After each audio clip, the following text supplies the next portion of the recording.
And you have particular needs because you've got problems with your knee, so you can't run. Exactly. Which and that's is why crazy. I started working with him. Oh. It is before that I was working with Jake Bonacci, and Jake is amazing. You know, Jake was like Extreme Couture for a long time, and Jake knew what he was doing.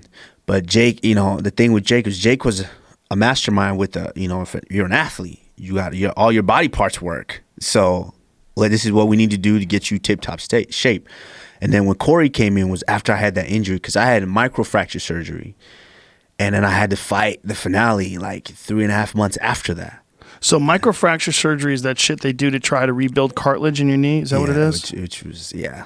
Now some doctors are like, oh yeah, that's from the Stone Age. You don't do that anymore. Really? But it's when they go in and I guess they create tiny little fracture, right? And whether it's the, you know, for mine was the knee, so either it's the femoral condyle or the I forget what the bone's called, but they try to tibia, you know, they try to I guess let it bleed in and create, you know, the cartilage, you know. And did it work at all? No, it didn't work. I think it actually set me back a big amount. That's right, we talked about that the last time. Yeah, but have you ever done stem cells? Yeah, I did. I took your advice. I went and did stem cells. Did you do it in Panama?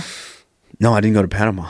But that doctor did it for me in Dallas. Dr. Neil Reardon? Yeah. Yeah. They can do some crazy shit in Panama. Yeah, Panama doesn't have Panama. That's what I need to do. A lot of guys. I sent my mom down there twice. Really? Yeah, they told my mom she needed a knee replacement.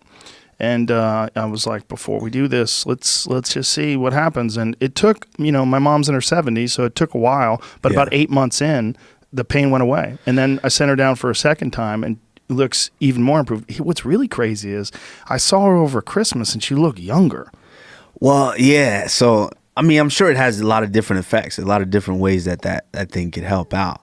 But in my case, the thing about it is I'm so active that it's very, very hard to sit back and just say, oh man, that worked. Because I'm still kicking every day. I still feel that pain of kicking every day. I still feel that pain of bouncing on my knees, taking shots. If you really wanted to heal up, you're going to have to take some time off. But that's not time I can afford. But what about just swimming? Like, could you do that for a couple months, just swim only for strength and conditioning and just do that? I do swim. You know, I don't really run a lot. You know, that's the thing with Corey Peacock is when he came in was adjusting me to not being so hard on my knees, you know, working away from that, because I haven't really done a back squat since maybe 2014. Is that something that's particularly rough on your knees? Oh yeah. I mean, imagine carrying all that load and squatting, that was bad. And you know, the Russian split squats and all that, all those were killing my knees. And those were the things that, you know, we're taught to do for strength. It's like, yeah, I need to be strong and explosive, so I need to squat, I need to do all these things. But, you know, Corey came in and really kind of helped, you know, mold the way that I work and not necessarily killing all those. We still squat. We'll switch it up. We'll do the, you know, the kettlebell front squats, or we'll do a bunch of different squats. But he really came in and helped kind of shape the way that I went about it. So, you know, and that's the thing that I always do year round is I try not to slip on my strength and conditioning, because I know I have a lot of muscles, and at the same time I got to keep. But that's also part of your style, right? Your style is you push a pace. Yeah, I got to push that pace, and a lot of guys are strong right away, like the one that hit you and it's like, oh man, that guy's strong.